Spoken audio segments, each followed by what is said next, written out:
Have you ever been talking to someone and they said something like, "Oh, I'm never on time for things. I'm always late. I'm just not a punctual person." And just consistently, time after time, you notice that truly they're not punctual. They're always late. This person is me. And this is something that I'm trying to improve on. And that's why I wanted to record this video because we tend to talk ourselves out of success. We talk down on ourselves. We speak negatively of ourselves and whether it's our work ethic, whether it's being punctual, whether it's things that we're limited in. It's so easy for us to look at all of our flaws and we just completely negate our strengths and the process. And so, even sometimes, like for me, one thing I've really tried to get better with is accepting compliments. Like, people will compliment, like, whenever I do a good job on something. And in my mind, I'm always like, oh no, like, they don't mean that. They're just being nice. I just don't know if it was actually good. And these are just those limiting beliefs that allow us to stay in this mindset and this energy of just kind of being really insecure and constantly telling ourselves that we're not good, that we're not good enough, even though other people are saying, no, like you are really good. And so instead of talking ourselves out of success, I'm really just trying to get to that point where I can accept compliments, where instead of me saying that, oh, I don't do this well, I don't do that well, always trying to say, instead of you don't do something well, you're working on improving something.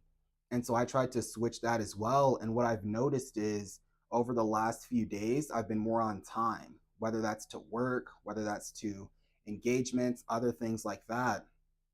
Because instead of just constantly telling myself that I'm always late, I'm never on time, I always just tell myself, I'm trying to work on being more punctual. I'm going to get better at being more punctual.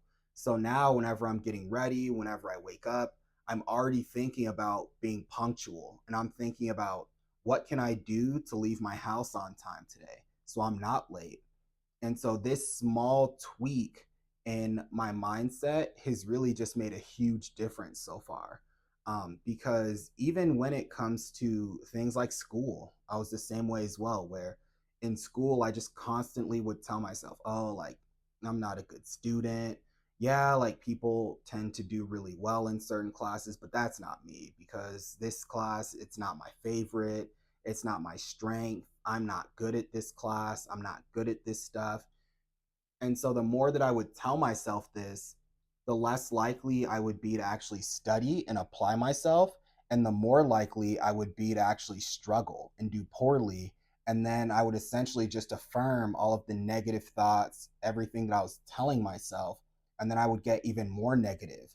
But the thing that we don't realize about telling ourselves these things is that these negative thoughts and these negative words will kind of end up showing up in other aspects as well. So if you tell yourself, okay, you're not good at school, you're not good at taking exams, you're not good at this class, and then truly you don't put in the effort that needs to be put in order to get good at these things, now that's going to translate from that to, oh, I don't really work hard. I don't really like my job. I don't like this stuff. Now you're not going to work hard at your job. Now you might miss a promotion, you might miss a raise, and then you're going to sit there and go, oh, well, see, I don't like this job. I didn't like to study. I didn't get the raise. So now I don't like this job even more. And so we just constantly end up in this cycle of telling ourselves negative things and then just kind of seeing them happen. But instead of looking inward and going, wait a second, okay, I told myself I'm not very good at studying or I'm not very good at taking exams. Instead of working on improving those things, I just kind of told myself, oh, well, like I'm not good at it. It is what it is. It's just for other people who are good at it and not me. And so by not working at these things, we continue to be, bad at these things. And when we're continuously bad or underperforming at something, our confidence starts to drain. And when our confidence starts to kind of diminish, it just messes with our psyche and with our mental even more.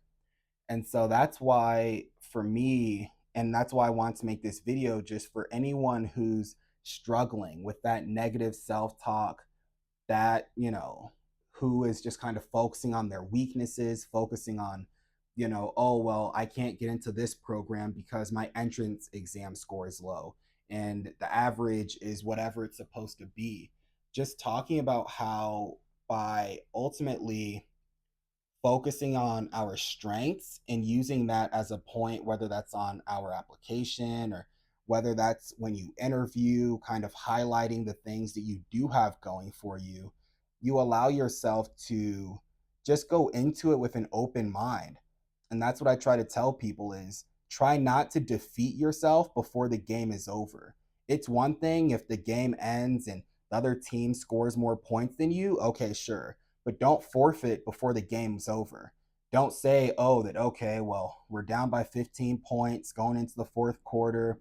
It's probably over. Let's just pack up and go home. Because you never know what could happen. You never know if, okay, well, let's say your entrance exam scores aren't where they need to be, but the schools that you're applying to are so blown away by your extracurriculars, or you just really crush your interview, or you have a killer personal statement.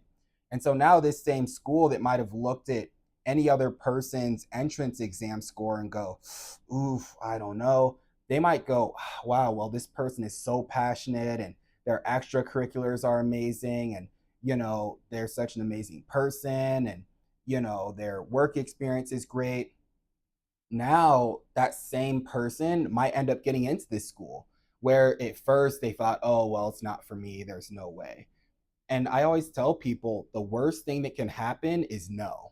If someone says no, if that job doesn't accept you, the school doesn't accept you, it's just a no. You're always going to be in a position to improve. You're always going to be in a position to try again, to go back to the drawing board and go, okay, well, I know that I tried this the first time, it didn't work. Maybe here's some things I can change for the next time to try to make sure that it doesn't happen again, or to just in general put myself in better position to succeed. And so I think that's just what's truly important is ultimately, no matter how you feel, no matter, you might feel like, oh, well, I'm not competitive enough for this job, I don't know if I can make the team. You will never know if you don't try. And for me, the pain of regret was always much worse than the pain of not trying to do something.